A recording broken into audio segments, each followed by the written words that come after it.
اللهم صل على سيدنا محمد یہاں سے یہ واقعہ جو کرم ہے شاہ بدلا تیرا واقعہ جو کرم ہے شاہ بدلا نہیں سنتا یہ نہیں گرنے والا تیرا نہیں سنتا یہ نہیں گرنے والا تیرا دھارے کرتے ہیں عطا کے برے قتلا تیرا دھارے کرتے ہیں عطا کے برے قتلا تیرا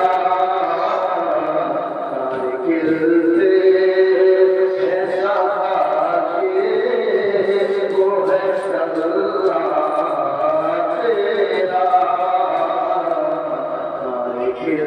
کرتے ایسا کہ وہ ہے اللہ تیرا سید ہے کیا شاہ تصویر گزارا تیرا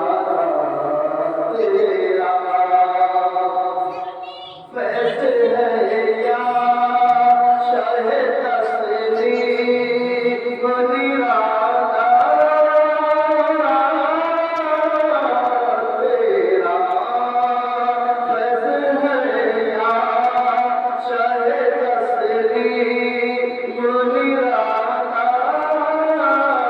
تیرا آپ کیا سو کے تجسس سے ہے دریا تیرا آپ کیا سو کے تجسس سے ہے دریا تیرا اور مشوالے تیری شوقت دارو کیا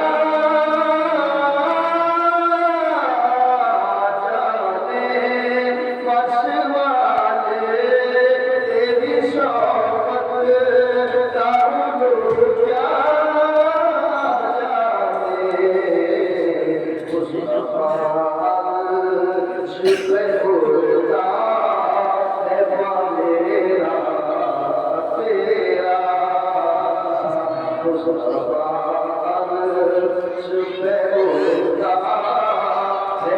میرا تیرا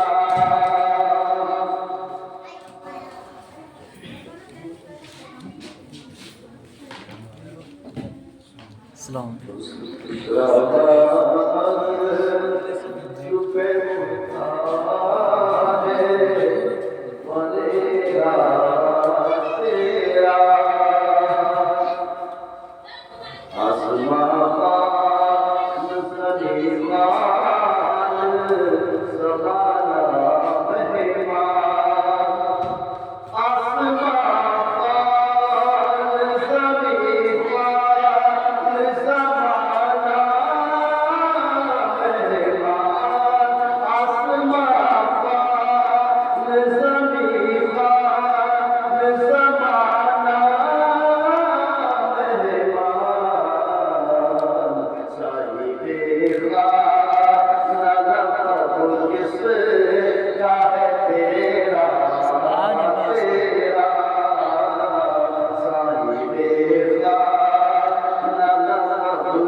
ایک میں کیا میرے اسیا کی حقیقت کتنی، ایک میں کیا میرے اسیا کی حقیقت کتنی،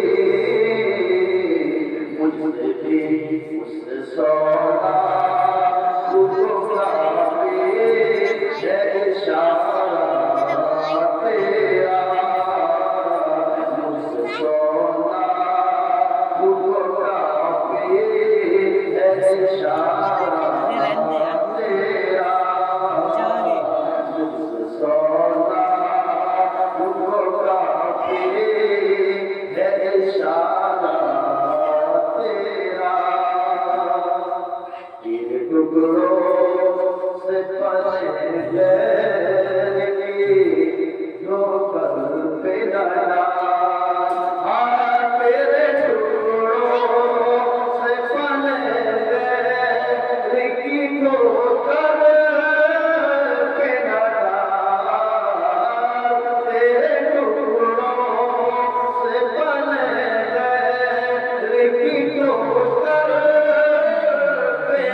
شکریہ کے طور پر انعقاد پذیر ہے۔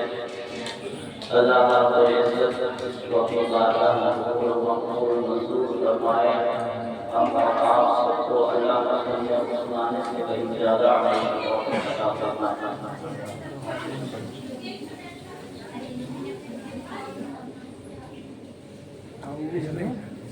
تو قرآن میں فرمایا عورتوں سے ہننا لباس لکم، عورتوں تم اپنے مردوں کا لباس ہو۔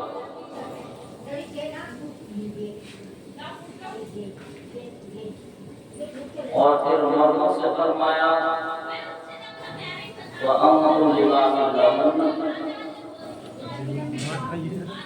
اے لوگوں تم اپنی عورتوں کا لباس ہو۔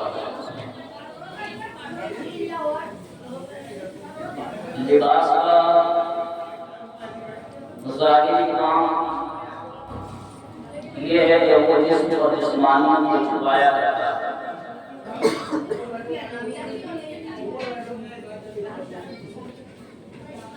ہم اور آپ لباس استعمال کرتے ہیں، اپنے اعضائے جسمانی کو چھپایا کرتے ہیں تو اس کے ذریعے سے ہمارا جسم چھپتا ہے۔ لیکن یہاں آیت کریمہ کے اندر اللہ نے عورتوں کو لباس قرار دیا کہ اے عورتوں تم لباس ہو، تم لباس ہو اپنے مردوں کا۔ مطلب کیا ہے؟ معنی مفہوم کیا ہے؟ تفسیر بہت ہے، الغرض مختصر یہ ہے کہ جب ایک نئی لڑکی ایک اجنبی شخص کے گھر میں بیوی بن کر آتی ہے اور وہ اس کا شوہر ہوتا ہے، تو ہو سکتا ہے کہ وہ جو آنے والی لڑکی ہے، آنے والی کسی کی شہزادی آج جو بیوی بن کر گھر آئی ہے، ہو سکتا ہے کہ جس کے گھر میں وہ داخل ہوئی ہے اس کی عادتیں اس کو پسند نہ ہوں، اس کے اخلاق اس کو پسند نہ ہوں، اس کے کردار اس کو پسند نہ ہوں، اس کا لب و لہجہ اس کی طبیعت کے موافق نہ ہو۔ بہت ساری چیزیں ہیں، ظاہری بھی ہوتی ہیں اور باطنی بھی ہوتی ہیں۔ اگر کوئی شے چیز آنے والی اس لڑکی کے پسند نہ ہو تو ایسے وقت پر اس کا یہ حق بنتا ہے، اس پر یہ لازم و ضروری ہے، اس پر یہ بات قرآن کریم کی طرف سے فرض اور واجب کر دی گئی ہے کہ وہ اپنے شوہر کی تمام تر خامیاں اور کمیوں کو چھپائے۔ جس طرح کا لباس چھپاتا ہے اسی طرح قرآن میں فرمایا گیا ہے اور تم اپنے مردوں کا لباس۔ اس کے اپوزٹ بھی ہو سکتا ہے، کوئی ضروری نہیں ہے کہ مرد کے اندر یہ تمام خامیاں اور کمیاں ہوں۔ اس کے اپوزٹ، اس کے برعکس، اس کا الٹا بھی ہو سکتا ہے۔ اسی لیے قرآن نے دونوں کو بیان فرمایا ہے وَأَنتُمْ لِبَاسٌ لَهُنَّ، اے لوگوں تم بھی اپنے عورتوں کا لباس ہو۔ کیوں؟ اس لیے کہ تمہارے گھر میں ایک نئی لڑکی جو آ رہی ہے، ہو سکتا ہے تمہیں اس کے اخلاق پسند نہ ہو، اس کے عادات و اقدار تمہیں پسند نہ ہو، اس کا مزاج تمہاری طبیعت کے موافق نہ ہو۔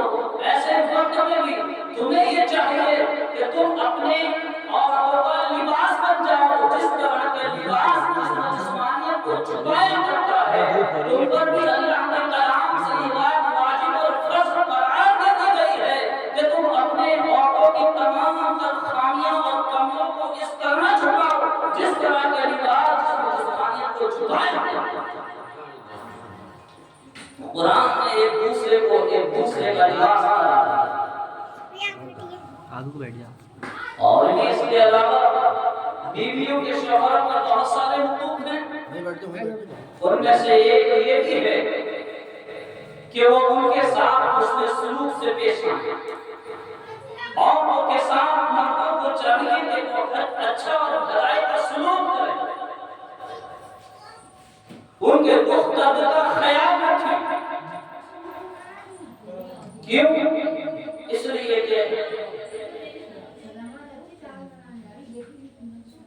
بمقابلے مرد کے عورت کے پاس عقل کم ہوتی ہے، عورت ناقص العقل ہوتی ہے، اور اس کا معنی یہ نہیں کہ مرد کے پاس آدھا کلو عقل ہوتی ہے اور عورت کے پاس جو ہے 250 گرام عقل ہوتی ہے۔ اس کا مطلب یہ نہیں ہے، بلکہ اس کا مطلب یہ ہے کہ سوچنے اور سمجھنے کی جو استطاعت، طاقت اور قوت، صلاحیت اور خوبی ہوتی ہے وہ مرد کے پاس زیادہ ہوتی ہے اور عورت کے پاس کم ہوتی ہے۔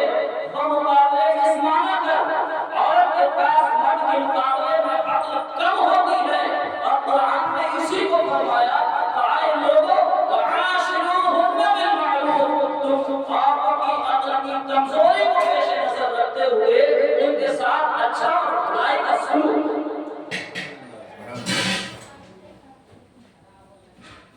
اور قرآن نے یہاں واضح طور پر فرمایا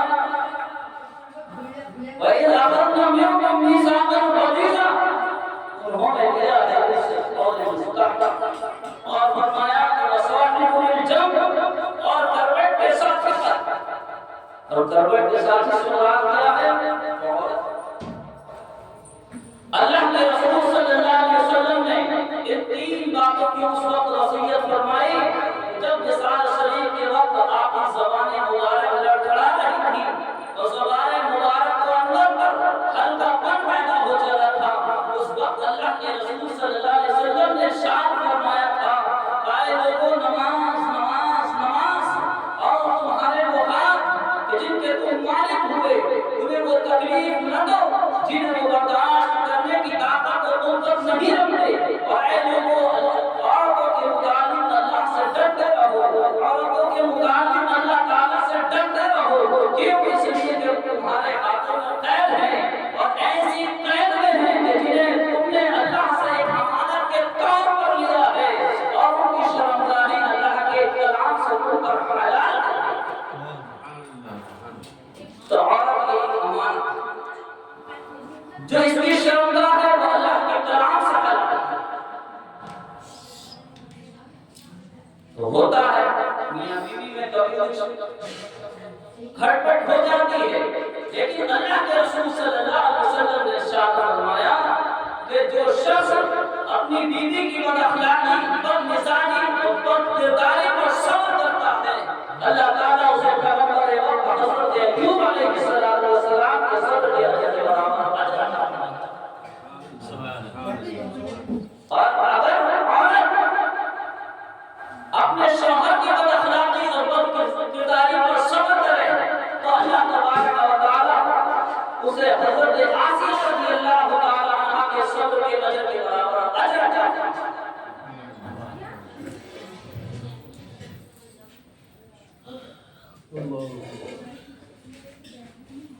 اللہ کے رسول صلی اللہ علیہ وسلم اور حضرت سید عائشہ صدیقہ رضی اللہ تعالی عنہا کے درمیان کوئی بات ہوئی، یہاں پر کہ حضرت ابوبکر رضی اللہ تعالی عنہ تشریف لے آئے، وہ جب داخل ہوئے انہیں فیصلہ بنایا گیا کہ آپ فیصلہ کریں۔ جب حضرت صدیق اکبر رضی اللہ تعالی عنہ نے بات سننا چاہی تو اللہ کے رسول صلی اللہ علیہ وسلم نے حضرت سیدہ عائشہ صدیقہ رضی اللہ تعالی عنہ سے ارشاد فرمایا کہ عائشہ تم بات کرو گی یا میں؟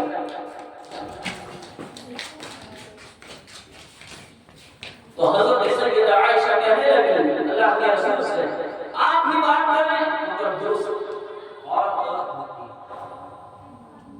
آپ بھی بات کریں مگر درست۔ یہ سن کر حضرت ابوبکر صدیق اکبر رضی اللہ تعالیٰ عنہ کے چہرے مبارک پر جلالے فخر رقص کرنے لگا، اور آپ نے حضرت سیدہ عائشہ صدیقہ رضی اللہ تعالیٰ عنہ کے منہ پر ایسا تماچا مارا کہ منہ سے خون جاری ہو گیا، اور فرمایا کہ اپنی جان کی دشمن کے حضور بھی نہ بات کرے۔ لیکن یہ سب کچھ ہو جانے کے باوجود اللہ کے رسول کو حضرت عائشہ سے اس قدر محبت تھی، اتنا سب کچھ ہوا، لیکن باوجود اس کے اللہ کے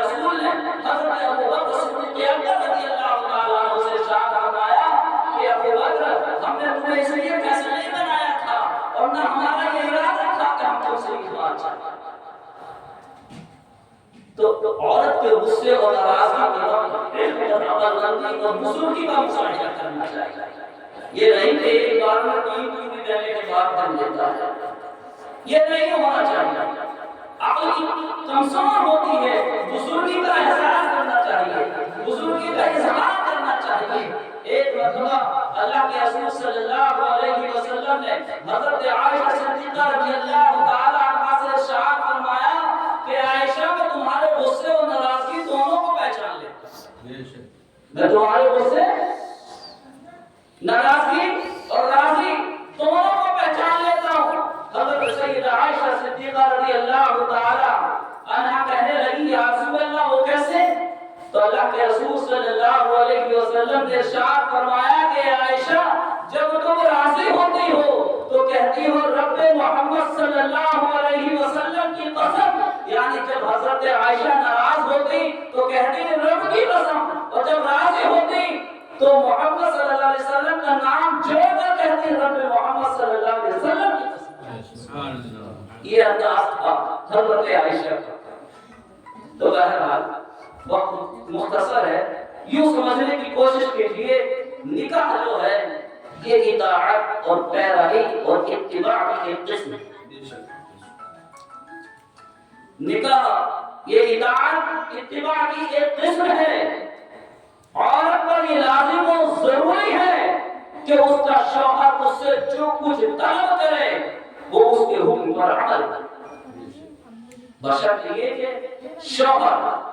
شرط یہ ہے کہ شوہر اپنی عورت کو اللہ کی نافرمانی کا حکم دے.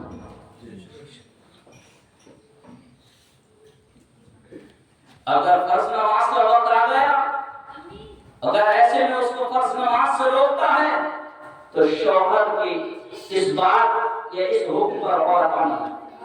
ہاں کچھ ایسی چیزیں ہیں کہ جن کو چھوڑ سکتی ہے. مثال کے طور پر اگر نفلی نماز پڑھ رہی ہے تو نفلی نماز سے پہلا حق اس کے شوہر کا ہے. اس کا شوہر اگر اس سے کچھ طلب کر رہا ہے تو اس کے حکم پر عمل کرے.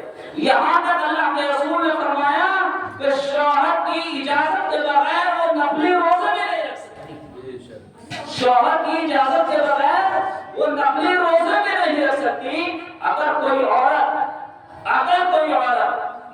کیونکہ ہم نے دیکھا ہے عید کے بعد کے 6 روزے ہیں, اس کے علاوہ شب برات کا, شب معراج کا, یا اس کے علاوہ بھی عورتوں کی منتیں بہت ہوتی ہیں, بہت روزے رکھ لیتی ہیں وہ. لیکن بس اوقات ہم نے یہ بھی دیکھا ہے کہ شوہر نہیں چاہتا ہے کہ یہ روزے رکھے, لیکن بغیر اس کی اجازت کو روزے رکھ لیتی ہیں. اگر رکھنا ہی چاہتی ہیں اپنے روزے تو شوہر کی اجازت سے رکھیں. کیوں؟ اس لیے کہ اللہ کے رسول صلی اللہ علیہ وسلم نے ارشاد فرمایا کہ اگر کوئی عورت بغیر اجازت اپنے شوہر کی نفلی روزے رکھے گی تو وہ روزہ اللہ کی بارگاہ میں قابل قبول نہیں ہوگا. وہ دن بھر بھوکی اور پیاسی رہے گی اور اللہ کی بارگاہ سے کوئی اجر حاصل نہیں. اور اللہ کے رسول نے یہ بھی فرمایا کہ اپنے شوہر کی اجازت کے بغیر گھر سے کسی کو کوئی چیز نہ دے. اگر ایسا کیا تو عورت گناہگار ہوگی. تو بتانا یہ چاہ رہا تھا کہ نکاح ایک اطاعت کی قسم ہے. شوہر جو اس سے طلب کرے وہ اس کے حکم پر عمل کرے. اسی لیے اللہ کے رسول نے ارشاد فرمایا کہ جو عورت اس حال میں اس دنیا سے رخصت ہو کہ اس کا شوہر اس سے راضی تھا تو اللہ کے رسول نے فرمایا کہ وہ عورت جنت میں داخل ہوگی. ایک آخری حدیث بیان کر رہا ہوں کہ ایک شخص تھا باہر کے سفر پر. یہ میں بتانا ہی چاہ رہا ہوں کہ عورت کا مقام اور مرتبہ, شوہر کا مقام و مرتبہ کیا ہے. اسی لیے اللہ کے رسول نے فرمایا کہ اگر میں کسی کو کسی کے بعد اگر سجدے کا حکم دیتا تو وہ عورت کو حکم دیتا کہ وہ اپنے شوہر کو سجدہ کرے. تو ایک شخص تھا باہر کے سفر پر روانہ ہوا, لیکن اس نے اپنی بیوی سے یہ عہد و پیمان اور وعدہ کیا کہ وہ اوپر سے نیچے نہ اترے. اوپر وہ میاں بیوی رہتے تھے اور نیچے عورت کا باپ رہتا تھا. وہ تو یہ وعدہ لے کر گھر سے چلا گیا کہ اوپر سے نیچے نہ اترے. اچانک اس کے بعد جو نیچے رہتے تھے ان کی طبیعت خراب ہوئی تو اللہ کے رسول کی بارگاہ میں اس عورت نے ایک شخص بھیجا کہ جاؤ پوچھ کر کے آؤ، میرا شوہر مجھ سے عہد و پیمان اور وعدہ لے کر کے گیا ہے کہ میں نیچے سے اوپر سے نیچے نہ اتروں، اور میرا والد گرامی بیمار و پریشان ہے کہ میں اس کی عیادت کے لیے، میں کیا اس کی دیکھ بھال کے لیے، پوچھ تاچھ کے لیے نیچے جا سکتی ہوں۔ جب وہ شخص جاتا ہے اللہ کے رسول کی بارگاہ میں تو اللہ کے رسول صلی اللہ علیہ وسلم ارشاد فرماتے ہیں کہ جاؤ اس عورت سے کہنا کہ وہ اپنے شوہر کے حکم پر عمل کرے، یعنی مطلب کیا ہوا کہ وہ اوپر سے نیچے نہ اترے۔ پھر اس کے بعد کا انتقال ہو گیا، پھر اس نے ایک شخص کو اللہ کے رسول کی بارگاہ میں بھیجا کہ جاؤ پوچھ کر کے آؤ اللہ کے رسول سے، میرے والد گرامی جو ہے دار فانی سے دار باقی کی طرف سفر کر چکے ہیں، ان کا انتقال ہو گیا ہے، کہ میں آخری دیدار اپنے والد گرامی کا کر سکتی ہوں۔ اللہ کے رسول صلی اللہ علیہ وسلم کی بارگاہ سے پیغام اور جواب آیا کہ جاؤ اس عورت سے کہنا کہ وہ اپنے شوہر کے حکم پر عمل کرے، یعنی والد گرامی کا چہرہ بھی دیکھنے کے لیے وہ نیچے نہیں آ سکتی۔ پھر اس کے والد گرامی کو دفن کر دیا گیا تو اللہ کے رسول صلی اللہ علیہ وسلم نے اس عورت کو یہ بشارت و خوشخبری عطا فرمائی کہ اے عورت، ارے تیرے شوہر کی اطاعت کرنے کی وجہ سے اللہ تبارک و تعالی نے تیرے والد گرامی کی مغفرت و بخشش کی۔ سبحان اللہ۔ یہ ہے عورت کا، یہ ہے شوہر کا مقام اور مرتبہ۔ باتیں بہت ساری انشاءاللہ کبھی وقت ہوگا تو گفتگو ہوگی، لیکن ہمیں چاہیے کہ ہم ایک دوسرے کے حقوق کو پہچان کر اللہ اور اس کے رسول نے جو حدود قائم کیے ہیں میاں اور بیویوں کے، اسی کے اندر رہتا ہے ہم اپنی زندگی گزارنے کی کوشش کریں۔ اللہ تبارک و تعالی ہم سب کو عمل کی توفیق عطا فرمائے، تو کی سیر جمت پھول پھولے ارشاد رہے۔ صلی اللہ علیہ وسلم السلام علیکم یا رسول اللہ صلی اللہ علیہ وسلم۔ ایک کو بڑھا دو آنگا ہے کسی چینل پہ دکھائی گا لگ کہیے ان سے ایک کو بڑھا دی ہو رہا ہے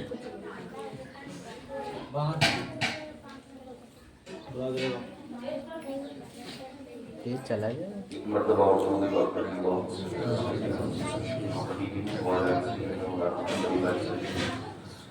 صلی اللہ السلام علیکم یا رسول اللہ صلی اللہ علیہ وسلم۔ تیرا میرا رشتہ کیا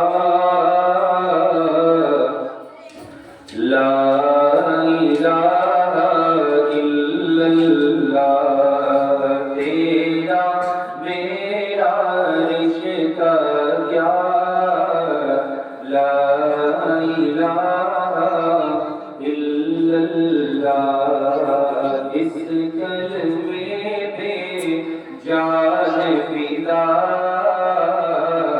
لا الہ الا اللہ، اس کلمے پہ جان فدا لا الہ الا اللہ،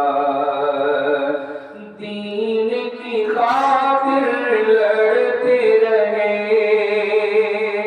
ایسے نبی کے صحابہ تھے، دین کی خاطر لڑتے رہے ایسے نبی کے صحابہ تھے، سامنے کوئی ٹک نہ سکا لا الہ الا اللہ، سامنے کوئی ٹک نہ سکا لا الہ الا اللہ، خوش بہت ہے ایمان کعبے میں کھل کر ہوگی اذان، خوش بہت ہے ایمان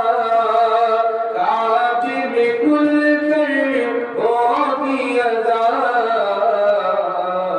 کیونکہ عمر نے پڑھ لیا لا الہ الا اللہ کیونکہ عمر نے پڑھ لیا لا الہ الا اللہ خواجہ کے جوتے کا کمال جب دیکھا جو کیجے مار خواجہ کے جوتے کا کمال جب دیکھا جو کیجے مار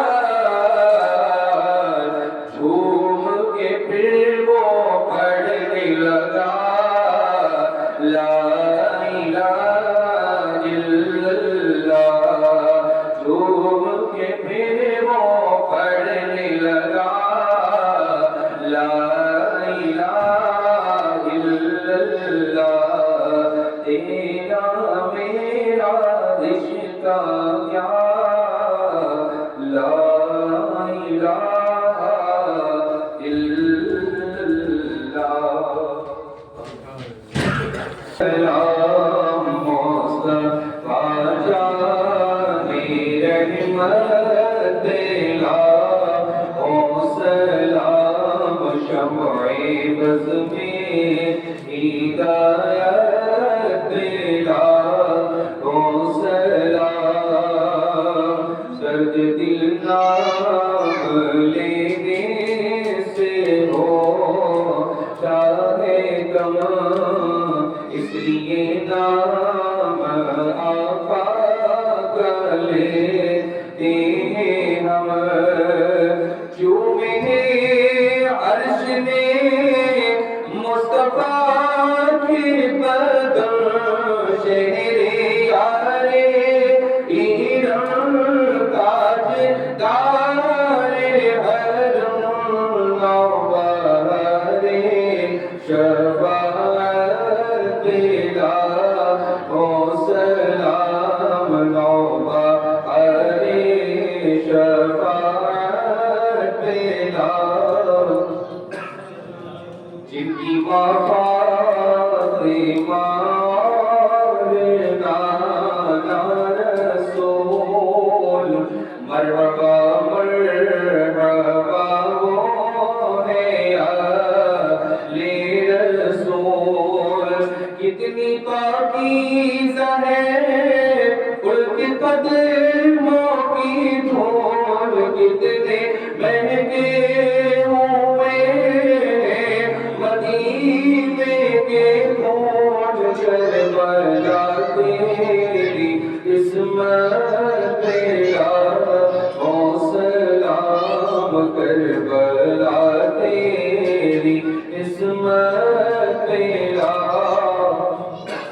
فضل رفیع سے مردوں کو زندہ کیا ایک عجوبہ زمانے کو دکھلا دیا آج بھی لوگ کہتے ہیں صدر مرحبا غوث اعظم امام تو کارنوں کا جلوہ شان قدرت تیرا او سلام جلوہ شان قدرت تیرا او سلام مجھ سے خدمت کے قدسی کہے ہارسا مجھ سے خدمت کے